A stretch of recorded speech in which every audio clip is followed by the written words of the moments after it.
El agua es un factor esencial para el desarrollo de las civilizaciones. Los hombres han necesitado del agua tanto para su indispensable ingestión e higiene como para la producción industrial, agrícola y ganadera, permitiendo así el desarrollo de las ciudades. Las más notables civilizaciones nacieron a orillas de los grandes ríos y océanos, y su progreso ha estado condicionado siempre por la obtención y el control del agua. En el siglo III a.C., diversos reinos de China pugnaban por la supremacía militar, luchando unos contra otros en una época que es considerada como el feudalismo. Finalmente, de entre los múltiples reyes que pugnaban por esa victoria, dos tuvieron una preponderancia fundamental: la dinastía Qing y la dinastía Han. Ambos reyes, llamados entonces Wang, luchaban por conquistar todo el territorio, y al príncipe de Han se le ocurrió una estratagema militar. Consistió en enviar a Chen Kuo, ingeniero hidráulico, a su servicio al reino enemigo de Qin, con la finalidad de que arruinara al príncipe de Qin construyendo un enorme canal que hoy día lleva su nombre, el canal de Chen Kuo, para que en ese proceso se arruinara y no se terminara nunca. Pasados los años, el príncipe de Qin se dio cuenta de que Chen Kuo, además de un excelente ingeniero hidráulico, era un espía y estaba haciendo la obra deliberadamente costosa para que no se terminara nunca. Fue condenado a muerte, pero Chen Kuo debía ser hombre de muchos recursos y convenció al príncipe de Qin que, ya que la obra estaba muy avanzada, lo mejor era terminarla y poner en regadío una gran extensión del territorio. Así se hizo, le perdonó la vida, siguió trabajando, y una vez que se terminó el gran canal de unos 124 kilómetros de longitud, se puso en regadío una enorme extensión, fructificaba el arroz, se multiplicaron las cosechas, por consiguiente los impuestos, y el príncipe de Qin pudo lograr poner en pie un enorme ejército que aplastó finalmente al reino de Han. Pocos años después, el mismo año que se terminó el canal, subió al trono el que sería después el primer emperador, Xi Huangdi, el primer emperador de China, de la China unificada, gracias a los réditos de este gran canal hidráulico. Xi Huangdi no solamente fue un gran emperador, el primero, sino también un reformador. Reformó la escritura, simplificándola para que hubiera menos analfabetos. Logró también expulsar a los seguidores de Confucio, sus enemigos naturales, y fue su enterramiento uno de los más famosos de la historia, ya que ahí han aparecido los famosos guerreros de terracota en una ciudad subterránea que es su mausoleo, todavía inexplorada. Son muchos los documentos de la antigüedad que han dejado constancia de los conocimientos y experiencias de las distintas civilizaciones sobre el agua, así como de la preocupación del hombre por su control y por la resolución de los desastres ocasionados por ella. Quedan testimonios egipcios, babilonios, fenicios, hebreos, griegos, chinos, romanos. Plinio el Viejo, el gran sabio romano del siglo I después de Cristo, hablaba así del agua en su Historia Natural. Este elemento manda sobre todos los demás. Las aguas se tragan las tierras, ahogan las llamas, suben a las alturas y también reclaman para sí el cielo. Ellas mismas, al caer, se convierten en causa de cuanto nace de la tierra, circunstancia realmente maravillosa si se considera que para que broten los cereales y para que vivan los árboles y las plantas, las aguas emigran al cielo y de allí les traen, incluso a las hierbas, su aliento vital. El agua que cae sobre la tierra tiene varios destinos. Hay una parte que se evapora y vuelve a la atmósfera.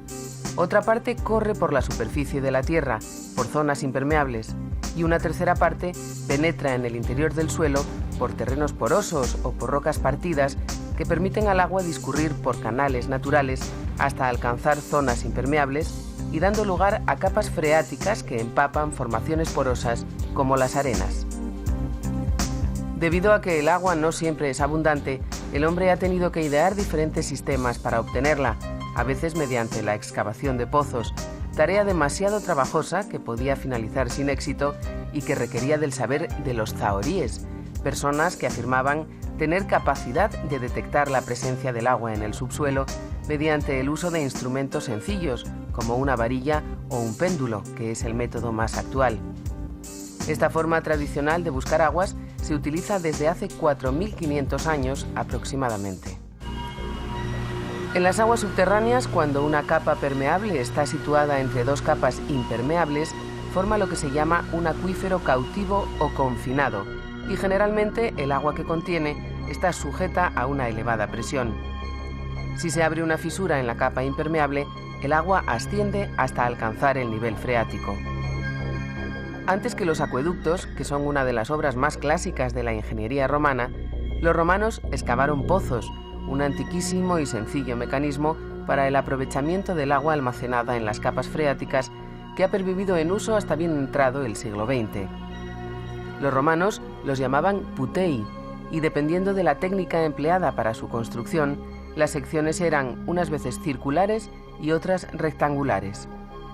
En su parte superior se disponía un brocal que servía a la vez de seguridad y de soporte físico de la polea con la que se elevaba el agua. Otro modo de asegurarse el abastecimiento de agua fue mediante la construcción de cisternas, donde recogían y almacenaban el agua que posteriormente se distribuía a las casas y edificios públicos.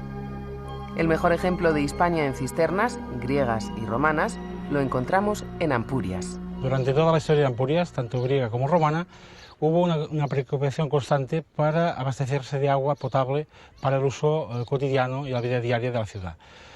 En la parte griega, si visitamos la urbanística de la ciudad, encontraremos que en todas las ínsulas de las casas encontraremos cisternas que se preocupaban por esta cuestión de disponer de agua potable. La construcción de cisternas era un sistema bien desarrollado que estaban excavadas en el subsuelo, creando una estructura impermeable, normalmente de estructura alargada, con los extremos redondeados y muchas veces con unos tirantes, unos contrafuertes que aguantaban la presión de las tierras de alrededor.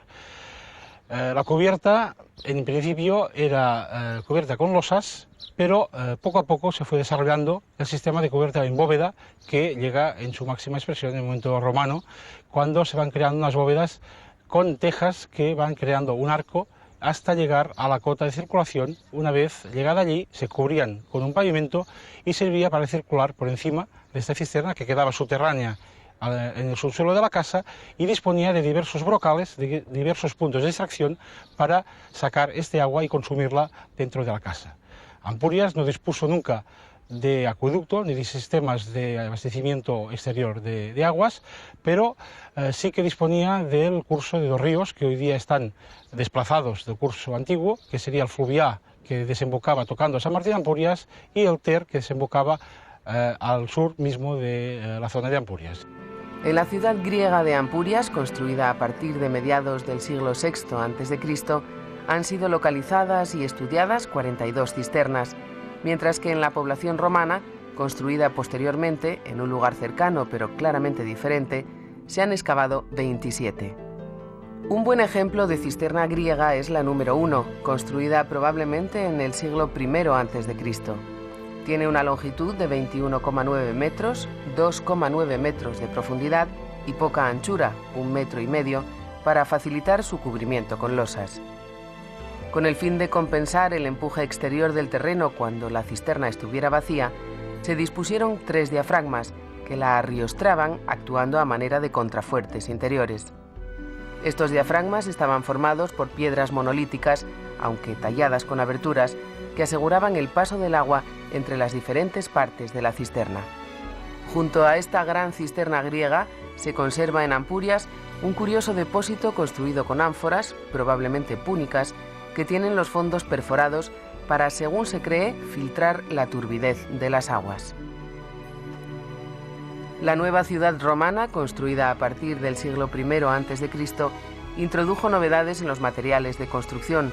La piedra arenisca fue sustituida por roca caliza y las cisternas fueron cubiertas por bóvedas de cañón de opus caementicium u hormigón de cal. Estas bóvedas eran más baratas y como transmitían empujes horizontales a la parte superior de los muros, evitaban así la construcción de tirantes o contrafuertes interiores, con lo que se conseguía dar una mayor anchura a las cisternas y mayor volumen de almacenamiento de aguas. Las poblaciones, a lo largo del tiempo, han ido mejorando sus sistemas de abastecimiento de agua, ya que la calidad de vida depende en gran medida de estos sistemas. En la actualidad, las grandes ciudades contemplan además recursos alternativos para asegurar su abastecimiento en tiempos de sequía, como es la extracción de aguas subterráneas mediante pozos que funcionan con técnicas sofisticadas. Para la realización de esta serie hemos contado con la colaboración de grandes empresas públicas, de las que hemos recogido aplicaciones actuales de la ingeniería que nos permitirán ofrecerles, en determinados aspectos y paralelamente a la ingeniería romana, la evolución seguida en los diferentes campos que nos ocupan. Vemos en este gráfico del campo de pozos que el canal de Isabel II tiene en Fuencarral los procesos que se siguen en la extracción de aguas subterráneas. Todos los pozos están equipados con un sistema de telecontrol que transmite a diario la información precisa de producción y el estado de los equipos al centro principal de control.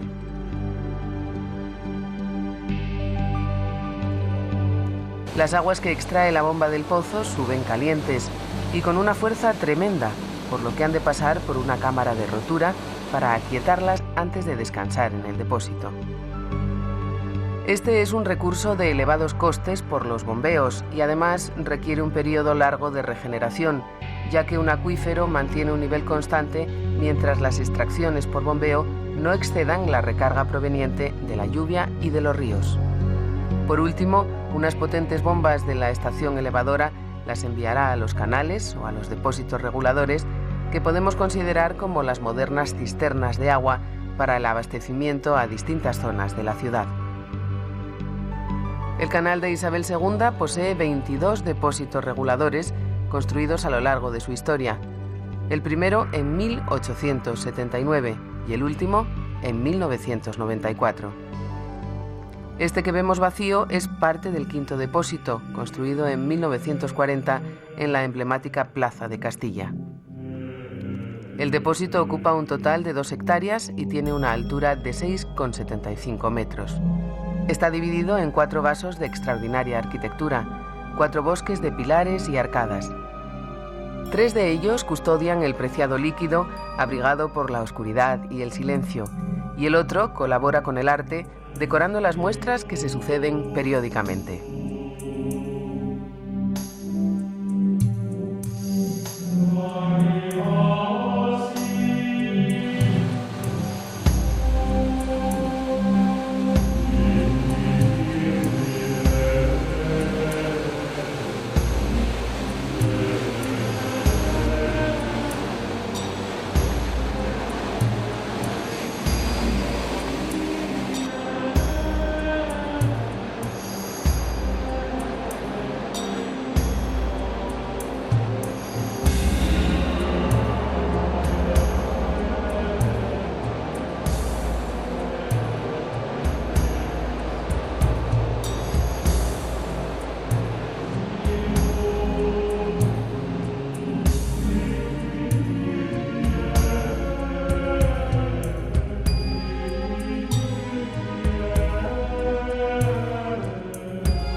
Para abastecer de agua a sus ciudades, los ingenieros romanos utilizaron diversas técnicas.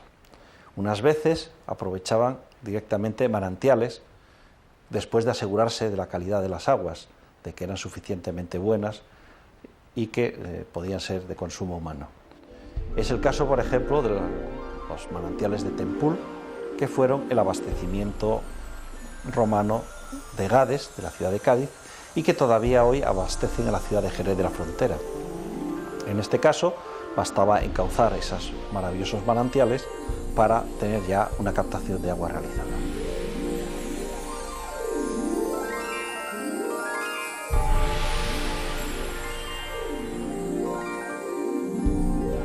En otras ocasiones, pues por ejemplo en el acueducto de Sexi, en Almuñécar, la captación se hacía mediante una galería subterránea que drenaba las aguas desde el lecho de algunos ríos subterráneos hacia el acueducto.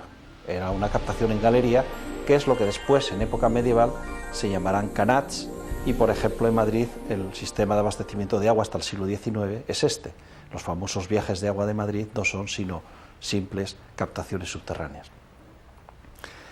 Cuando no tenían más remedio, recurrían a las aguas superficiales, unas veces utilizando simplemente azudes, pequeñas presitas que servían para mantener el nivel del agua a una altura y derivar ese agua hacia el canal, hacia el Specus, que conduciría el agua hacia la ciudad. Los ingenieros romanos construían los azudes no para acumular las aguas superficiales, sino para derivarlas por un canal artificial hasta el destino que desearan, ya fuera regadío, industria o el consumo de la población. Se trataba de pequeñas obras hechas con piedras, mampostería o sillería, pero de reducidas dimensiones. En España contamos con varios azudes bien conservados. Uno sobre el río Guadalaviar, que deriva las aguas al acueducto industrial de Albarracín a Cella.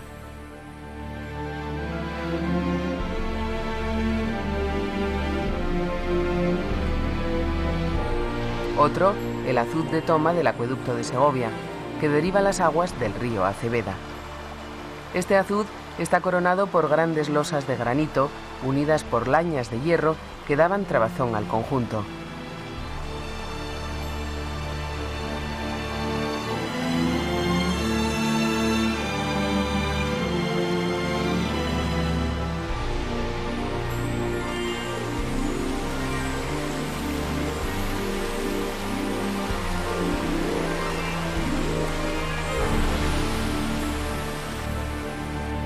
Actualmente se siguen construyendo azudes para facilitar los trasvases de agua de los ríos a canales o a embalses. Este bonito azud que estamos viendo, construido sobre el río Guadalix en 1906 por el canal de Isabel II, es el azud de El Mesto y está situado en el mismo lugar que el primitivo azud que abasteció a Madrid hasta el último cuarto del siglo XIX. Hoy día está fuera de servicio, pero podría trasvasar nuevamente aguas del río Guadalix en situaciones de emergencia.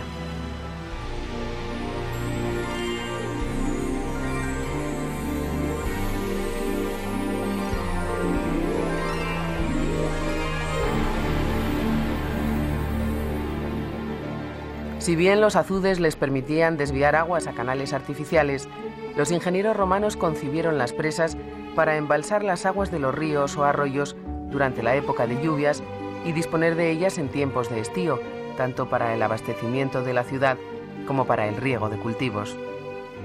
Un largo proceso de experimentación permitió a los ingenieros romanos determinar los lugares más adecuados y las técnicas más eficaces para la construcción de estas extraordinarias obras hidráulicas. España es hoy el país que conserva las presas romanas más monumentales y de una mayor variedad tipológica de todo el imperio. Algunas de ellas, como Proserpina y Cornalvo, en Mérida, aún prestan servicio y se encuentran en perfecto estado.